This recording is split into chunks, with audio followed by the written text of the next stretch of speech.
देखिए, शीर्ष नेतृत्व का बार बार घोसी की जनता पे जबरदस्ती नेता थोपना, जब जान रहे हैं जिसको जनता ने नकारा, आप उसको मंत्री बना के भेज रहे हैं। जनता जनार्दन है, आप उसको मंत्री बना के जबरदस्ती भेज रहे हैं। जिसको ये ओम प्रकाश बाबा को कहता था कि मठ भेज देंगे, आज बाबा के चरणों में गिरा हुआ है कि हमें मेरे बेटे को बनाए सांसद। आज वही बाबा करके होते नहीं, आज बाबा अगर मठ चले गए होते तो कौन बनाता तुम्हारे बेटा को सांसद जो पैर छू रहे थे अभी मंच पे? तो हम लोग जवाब देंगे, जवाब देंगे आप लोग। घोसी में वही हाल होगा जो विधानसभा में हुआ है और लोकसभा में होगा, और देखिएगा इसके बाद ये मंत्री पद 5 के बाद नहीं रहेगा। सामान्य वर्ग के अंदर नाराजगी तो ही है। हाँ भाई, नाराजगी तो ही है। कभी असर चुनाव पे होगा? अब बिल्कुल असर होगा, कहीं नहीं असर है। क्या लगता है, बाजी मार ले जाएंगे राजभर या फिर राजीव राय? अब लड़ाई कांटे की है, कौन मार ले जाएगा भाई। जो कार्यकर्ता बूथ पे मरता है अपना लगा के चलता है, आपके तानाशाही आपका बंधुआ मजदूर नहीं है। मेरी तो सरकार बन रही है, योगी जी की पूर्ण बहुमत की सरकार बन रही है। 400 पार की तरफ जा रहे हैं हमें खुश है। घोसी में क्या माहौल होगा, एक बार बताइए फिर। देखिए, घोसी तो गई, अब कितने हजार से जा रहे हैं अब वो देखना है बस। घोसी गई कितने हजार से जा रहे हैं ये देखना है बस।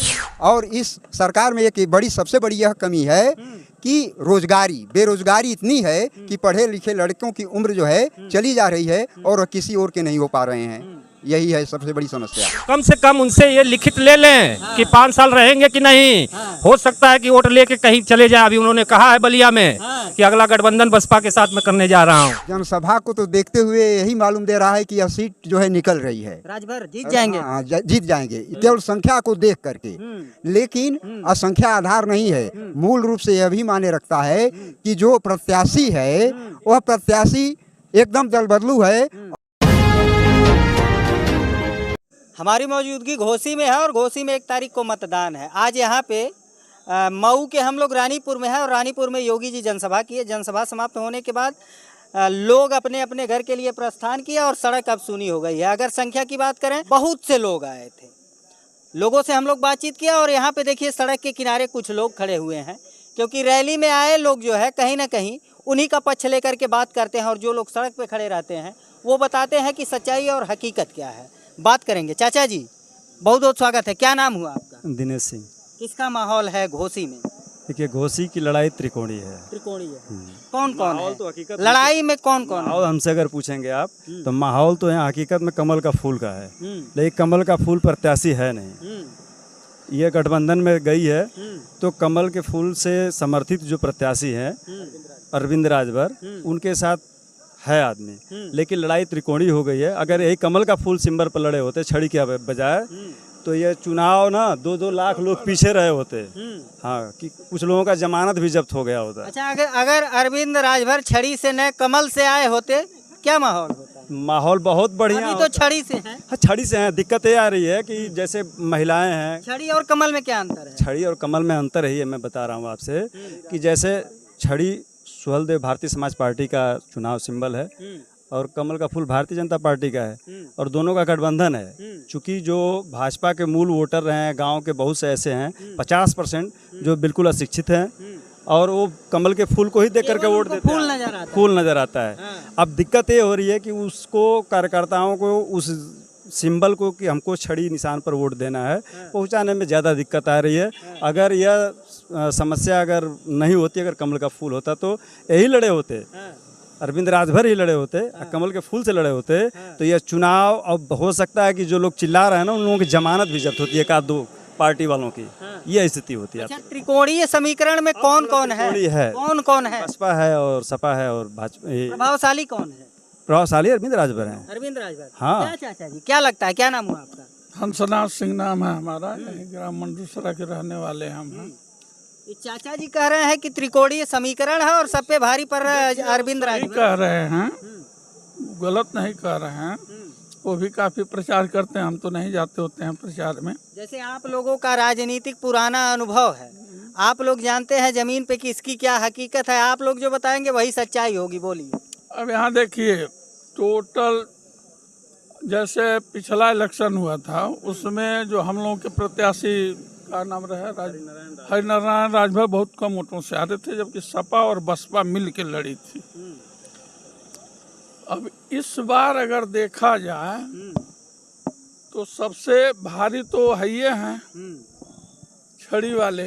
अगर यही कमल से रहते तब इनकी जीत पक्की रहती। अच्छा, यहाँ हम लोग चौक चौराहे पे तमाम लोगों से बातचीत किए और सब लोग कह रहे हैं कि राजीव राय लड़ाई में नहीं है।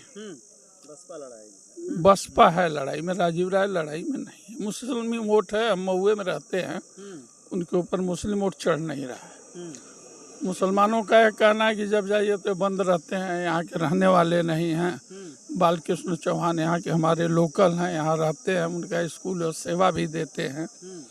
तो सबसे ज़्यादा वोट तो हमारे मऊ शहर में है, मुस्लिम का है, कोपा में है, घोसी में है, अदरी में है। अब वो जब बसपा की तरफ जाएंगे तो राजीव राय लड़ाई में कहाँ से? अच्छा, मुस्लिम वोटर जो है बसपा की तरफ कन्वर्ट हो रहा है, तो वो कहाँ से लड़ाई में है? क्या कारण हो सकता है? कारण एक क्षेत्र के हैं, बालकृष्ण चौहान क्षेत्र के हैं, इसी मोहम्मदाबाद बाहरी बनाम जो है लोकल का। हाँ, लोकल का मुद्दा है। अच्छा, इस चुनाव में मतदान अगर करने आप जाते हैं तो मुद्दे क्या हो सकते हैं घोसी के स्थानीय? देखिए, सारे मुद्दे विकास के होते हैं। ये नेता किसी के भरोसे मंद नहीं है कि कोई विकास कर दें।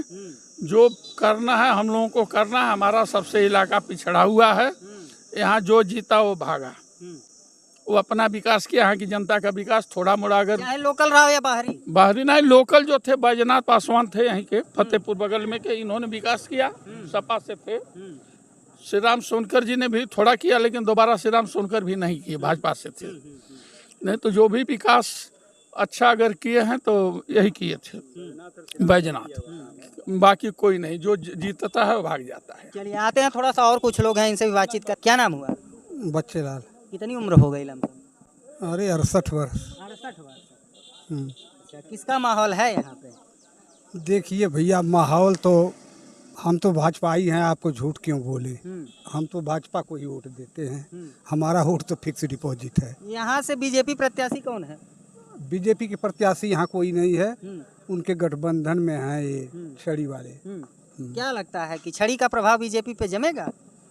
अरे जरूर जमेगा। अब इतना बुद्धिजीवी लोग नहीं हैं कि नहीं पहचानेंगे, वो तो जानते ही हैं कि कमल की फूल की। कि बीजेपी के तमाम वोटर्स जो केवल सिंबल पहचानते हैं, वो छड़ी कैसे मानते हैं? ऐसी बात नहीं है, वो पहले जमाने में लोग ऐसे थे, आज के नहीं हैं। आजकल सभी लोग पढ़े लिखे हैं। चौक चौराहे पे हम लोग बात किए, कह रहे हैं लोग कि राजीव राय। अरे राजीव राय कौन कौन है? राजीव राय भी हैं, ये हम नहीं कहेंगे कि नहीं है, लेकिन हम लोग तो देखे ही नहीं है राजीव राय को। हाँ, नहीं देखे हैं? नहीं देखे हैं, कभी नहीं। अच्छा, अरविंद राजभर को? अरविंद राजभर को तो कई बार देखे हैं। अच्छा, चाचा जी क्या नाम है आपका?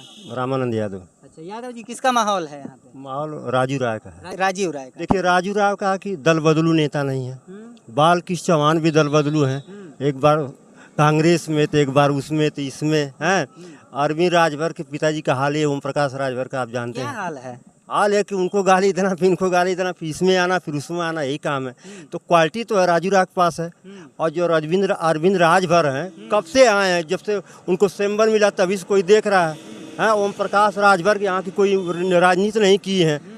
और जहाँ तक मुस्लिम वोट की बात हो रही है, मुस्लिम वोट जो है आपके अरशद जमाल चेयरमैन जो मऊ के हैं, बसपा से उनको सिंबल मिला था, उन्हीं के वो पार्टी लेवल से कुछ वोट कन्वर्ट करा सकते हैं, लेकिन वोटर भी अरशद जमाल के पास कहने पर नहीं जाने वाले हैं। चाचा जी कह रहे हैं कि माइनॉरिटी के लोग जो है राजीव राय का सपा का वोट प्रभावित करेंगे। नहीं, कुछ नहीं कर पाएंगे। राजीव राय जिसे दल बदलू आदमी नहीं ना है, क्वालिटी का आदमी है। और जितने यहाँ दो कैंडिडेट लड़ रहे हैं सब दल बदलू हैं। जान, वो कह रहे हैं कि घोसी, मऊ, कोपागंज के जो माइनॉरिटी के लोग हैं वो बालकृष्ण चौहान की तरफ। नहीं नहीं नहीं, ऐसी बात नहीं। नहीं, बालकृष्ण चौहान कौन से, अभी तो कांग्रेस में थे, इसके पहले लोकसभा कांग्रेस से लड़े थे वो। हाँ, तो फिर क्यों नहीं रहे? जो है उनको टिकट हो सकता है कांग्रेस देती यहाँ से टिकट, इसलिए गए कि बैंक वोट है, हरिजनों का वोट मिल जाएगा, चौहानों को वोट मिल जाएगा और हम जीत जाएंगे चुनाव। तो ऐसा नहीं है। एक महत्वपूर्ण सवाल कर लेते हैं कि चुनाव में 1 तारीख को जब मतदान करने जाएंगे तो चुनावी मुद्दे क्या होंगे आप लोगों के? मुद्दे हैं कि देखिए, अभी लड़के जो हैं, नौकरी चाकरी की स्थिति बहुत खराब है, एकदम भूखमरी एकदम आ गई है, जान लीजिए। वो कहते हैं कि पढ़ेगा इंडिया तभी बढ़ेगा इंडिया, बच्चों को पढ़ाइए और रोजगार ले। नहीं, लड़के तो पढ़ ही रहे हैं, लड़के तो पढ़ ही रहे हैं, पढ़ाई अभी की है। अभी 8 वैकेंसी पुलिस की हुई है, इनकी सिक्योरिटी इतनी ढीली थी जो है कि अभी देखिए जो पेपर लीक हो गया, अब लड़के मजबूर होकर जो है बेरोजगार होकर कहीं अब कंपनी कारखाना में जाएंगे, उनकी उम्र खत्म हो जाए, कुछ नहीं कर पाएंगे। जो आप काफी देर से इंतजार कर रहे थे, बहुत बहुत स्वागत है। बोलिए बोलिए। क्या माहौल है किसका यहाँ पे? यहाँ पर माहौल तो हम कह चुके हैं कि यहाँ माहौल जो है त्रिकोणीय है, कोई कमजोर नहीं है। हाँ। अब निर्णायक रूप में हाँ। मुस्लिम मतदाता हैं। हाँ। मुस्लिम मतदाता जिधर मुड़ेंगे हाँ। उधर विजय होगी। अच्छा, क्या लगता है कि कहाँ कन्वर्ट हो रहे हैं? चाचा जी अभी कहे हैं कि बाल कृष्ण चौहान की तरफ उनका जो है कहीं न कहीं झुकाव हो रहा है, लोकल का मुद्दा है। बाल कृष्ण चौहान की तरफ नहीं, हमेशा जो है उनका झुकाव सपा की तरफ रहता है और वह सपा की तरफ झुकेंगे मुस्लिम। हाँ। अच्छा, योगी जी की जो जनसभा हुई है, ये जनसभा कितनी प्रभावशाली हो? जनसभा को तो देखते हुए यही मालूम दे रहा है कि यह सीट जो है निकल रही है, राजभर जीत जाएंगे। हाँ, जीत जाएंगे केवल संख्या को देख करके। लेकिन असंख्या आधार नहीं है, मूल रूप से यह भी माने रखता है कि जो प्रत्याशी है वह प्रत्याशी एकदम दल बदलू है और किसी को गाली दे देना निराकरण नहीं है कि हम बड़ी जात को गाली दे दिए तो हम ऊंचे हो जाएंगे और जो निम्न लोग के हैं वो हमारे फेवर में होंगे और हमको मत देते रहेंगे। मूल फिर भी लोग मतदान करते हैं। फिर भी लोग मतदान करते हैं। और जहाँ तक निशान की बात रह गई, यह किसी पार्टी के सिंबल से रहे होते तो यह और मजबूत हुए होते। अब जो है इनको जो छड़ी मिला है, कहने के लिए तो लोग कह रहे हैं कि बीजेपी का जो प्रत्याशी है, बीजेपी के जो वोटर्स हैं हमेशा कमल के फूल को देखते हैं और कमल के फूल को नहीं देख पाएंगे इतनी गर्मी तपती में, तो वह किसी पर भी जो है दबा, जो पढ़े लिखे हैं। जो शुरुआत में जरा एक बार दिखाइए, चाचा जी खड़े हैं जो ये शुरुआत में दावा किए कि सिंबल नहीं पहचान पाएंगे मतदाता, क्या ऐसा ही? नहीं, जो पढ़े लिखे हैं वह तो पहचानेंगे और उनको जो है राष्ट्र दिखाई दे रहा है, यह राजभर नहीं दिखाई दे रहे हैं, तो वो तो पहचानेंगे। लेकिन इसमें भी सवर्ण में भी तो सभी लोग एक तरह के नहीं हैं। जो नहीं पढ़े लिखे हैं वो अंदाज से अपना गर्मी तपती में मारकर चल देंगे। जो एक सवाल यही रहेगा फिर से, मुद्दे क्या हो सकते हैं इस चुनाव में? मुद्दे तो विकास के मुद्दे, हर एक सरकार से आदमी विकास ही की उम्मीद करता है और इस सरकार में एक बड़ी सबसे बड़ी यह कमी है कि बेरोजगारी इतनी है कि पढ़े लिखे लड़कों की उम्र जो है चली जा रही है और किसी और के नहीं हो पा रहे हैं। यही है सबसे बड़ी समस्या। चलिए भाई साहब, क्या नाम है? संतोष सिंह बाला। कहीं निकल रहे थे आप? हाँ। किसका माहौल है यहाँ पे? अरविंद राजभर का। चाचा जी बगल में खड़े थे और कह रहे हैं कि किसी को गाली दे देना, किसी को कुछ भी कह देना, क्या लगता है? अरे भाई कोई बात नहीं, अगर वो गाली दे रहे हैं तो हम लोग गाली देकर वोट दे देंगे उनको। हमको मोदी और योगी को देखना है ना जी। मुद्दे क्या हो सकते हैं? मुद्दे विकास के मुद्दे हैं जी। यहाँ चौक चौराहे तमाम लोग से बातचीत की, वो लोग कहते हैं कि राजीव राय। कौन लगता है लड़ाई में कौन है? लड़ाई में अरविंद राजभर, डॉक्टर अरविंद राजभर, और बहुत योग्य है, बहुत सहयोग्य प्रत्याशी है। ओपी राजभर जी पे क्या कहेंगे? ओपी राजभर भाई अपनी बिरादरी को जगह दिए जी, जगह दिए। वो नकार में पड़े थे। मतलब ये है कि पूरे भारत में ये समझ में आ रहा है कि राजभर की कोई बिरादरी है। रिजर्वेशन लेकिन मिला रहे। अरे भाई बताइए, भारत सरकार की स्कीम 50% से अधिक नहीं देना रिजर्वेशन, तो पिछड़ी। चलिए थोड़ा सा आइए इधर, देखिए कुछ लोग हैं, इनसे भी बातचीत करेंगे। क्या नाम हुआ आपका? चंद्रजीत सिंह। अच्छा, मुस्कुरा रहे थे आप, तो बातचीत कर लेते हैं। बोलिए। चुनावी मुद्दे क्या होंगे? मुद्दा तो है सुशासन और डेवलपमेंट। कौन कर सकता है? योगी जी सिंगल एक व्यक्ति, सुशासन और डेवलपमेंट। अभी जनसभा किए हैं, कितना प्रभाव देखने को मिलेगा? 99%। 99%। 1% कहाँ चूक हो जा रही है? कहते हैं 80 में 80। यस, हो सकता है 75 प्लस। 75 प्लस। अच्छा, गठबंधन कह रहा है कि याद 4 जून का इंतजार कीजिए। हाँ। अच्छा, 4 हो सकता है प्रधानमंत्री कौन बनेगा अब की बार? मोदी जी। क्या लगता है, होगा 400 पार? देखिए, मैं 320 प्लस बोल रहा हूँ। मतलब जो 400 की संख्या है वो कम हो गई है। 7 फेज हो चुका, 6 फेज का चुनाव हो चुका है और अब जुमलेबाजी चुनावी नहीं चलेगी। लेकिन मोदी जी 320 प्लस आ रहे हैं, पूर्ण बहुमत की सरकार बन रही है और विरोधी 4 तारीख को चारपाई पे सो जाएंगे 4 बजे। क्या लगता है कि जो मोदी जी कह रहे थे कि 400 पार, ये नारा प्रभावशाली है, दिखेगा इसका असर?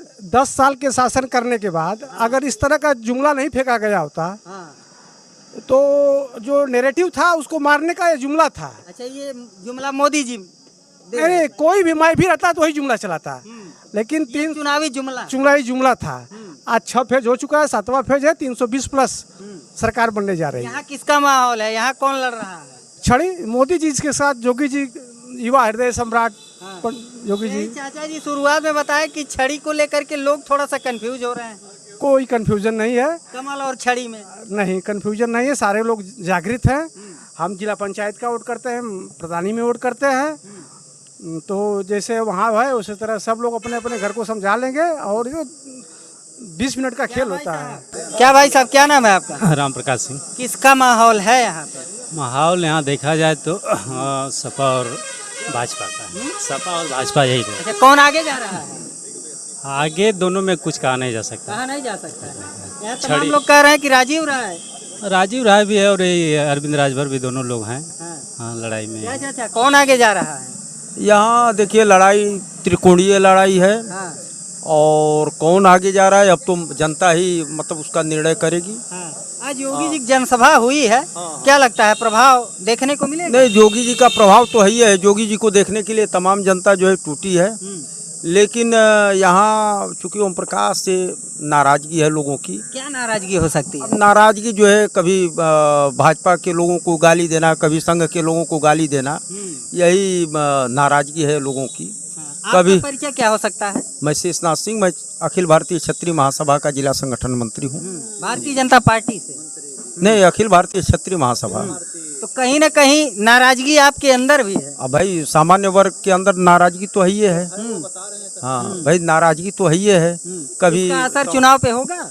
अब बिल्कुल असर होगा, कहीं नहीं असर है। क्या लगता है, बाजी मार ले जाएंगे राजभर या फिर राजीव राय? अब लड़ाई कांटे की है, कौन मार ले जाएगा भाई अंतिम। हाँ, चलिए भैया, क्या कहेंगे, क्या नाम है आपका? हमारा नाम शिव शक्ति है। अच्छा, किसका माहौल है यहाँ पे?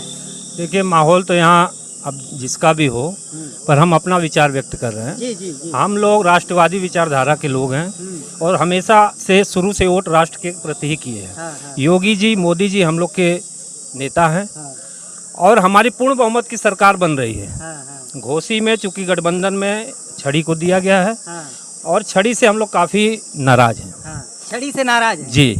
तो यहाँ हमको मोदी और योगी को नहीं, हमारी तो सरकार पूर्ण बहुमत की बन रही है, उसमें कोई इफ बट लेकिन नहीं है। पर घोसी में जो हाल हुआ घोसी विधानसभा में, वही हाल लोकसभा में होगा, आप ये देखिएगा। घोसी विधानसभा याद आ रहा है जी। सबसे बड़ी गलती शीर्ष सिंह चौहान बनाम सुधाकर सिंह। हाँ। देखिए, शीर्ष नेतृत्व का बार बार घोसी की जनता पे जबरदस्ती नेता थोपना, जब जान रहे हैं जिसको जनता ने नकारा, आप उसको मंत्री बना के भेज रहे हैं। जनता जनार्दन है, आप उसको मंत्री बना के जबरदस्ती भेज रहे हैं। जिसको ये ओम प्रकाश बाबा को कहता था कि मठ भेज देंगे, आज बाबा के चरणों में गिरा हुआ है कि हमें मेरे बेटे को बनाए सांसद। अगर वही बाबा करके होते नहीं, आज बाबा अगर मठ चले गए होते तो कौन बनाता तुम्हारे बेटा को सांसद, जो पैर छू रहे थे अभी मंच पे? तो हम लोग जवाब देंगे जवाब देंगे आप लोग। घोसी में वही हाल होगा जो विधानसभा में हुआ है और लोकसभा में होगा। और देखिएगा इसके बाद ये मंत्री पद 5 के बाद नहीं रहेगा या। और ये शीर्ष नेतृत्व को भी समझ में आएगा कि जो कार्यकर्ता बूथ पे मरता है, अपना लगा के चलता है, आपके तानाशाही आपका बंधुआ मजदूर नहीं है। मेरी तो सरकार बन रही है, योगी जी की पूर्ण बहुमत की सरकार बन रही है। 400 पार की तरफ जा रहे हैं हमें खुश है। पर घोसी में क्या माहौल होगा, एक बार बताइए फिर। देखिए, घोसी तो गई, अब कितने हजार से जा रहे हैं अब वो देखना है बस। घोसी गई कितने हजार से जा रहे हैं ये देखना है बस। जैसे मेरे छोटे भाई ने कहा कि बड़े जुमलेबाजी किए राजभर जी, जुमलाबाजी करके फिर आ गए, वहीं आके खड़े हो गए और वहीं से जुमलाबाजी है तो चुनावी जुमलाबाजी। अरे भाई, अब चुनावी जुमलाबाजी करते हैं तो जनता के साथ करते हैं, तो जनता के बीच में फिर आएंगे तो जनता इतनी मूर्ख तो है नहीं। जनता सब समझती है। चलिए बोलिए, क्या कहना चाहते हैं? मैं कहना ये चाहता हूँ अपने खासकर मेरे शीर्ष नेतृत्व और भाजपा के मऊ जनपद के नेताओं को कि कम से कम उनसे ये लिखित ले लें कि 5 साल रहेंगे कि नहीं। हो सकता है कि वोट लेके कहीं चले जाएं। अभी उन्होंने कहा है बलिया में कि अगला गठबंधन बसपा के साथ मैं करने जा रहा हूं। तो देखिएगा भाई, स्पष्ट कर दिए। अरे अभी बलिया में जब वो मीटिंग लिए थे तो उन्होंने कहा था, मीडिया में ही निकला था, पेपर में ही निकला था कि अगला गठबंधन में बसपा से कर दूंगा। तो भाई ये कंफर्म कर ले राष्ट्रवादी विचारधारा के लोग कि मैं अपना दे रहा हूँ राष्ट्र के नाम पे वोट, और कल राष्ट्र विरोधी ताकत के साथ खड़ा हो जाएगा तो काफी पीड़ा होगी। इसलिए बहुत सोच समझ के वोट करना है बस। तो चलिए मित्रों, अभी आप देख रहे थे योगी जी जब जनसभा किए तो जनसभा की संख्याएं जब धीरे धीरे लोग अपने घर के तरफ जाने लगे तो हम लोग चौक चौराहे के लोगों से बातचीत किए कि आखिर यहाँ पे किसका माहौल है। तो इन्होंने बताया। इस मामले से संबंधित आपकी क्या राय है, कमेंट करके जरूर बताइए। मिलता है फिर किसी नेक्स्ट वीडियो में नई खबर के साथ, तब तक के लिए नमस्कार।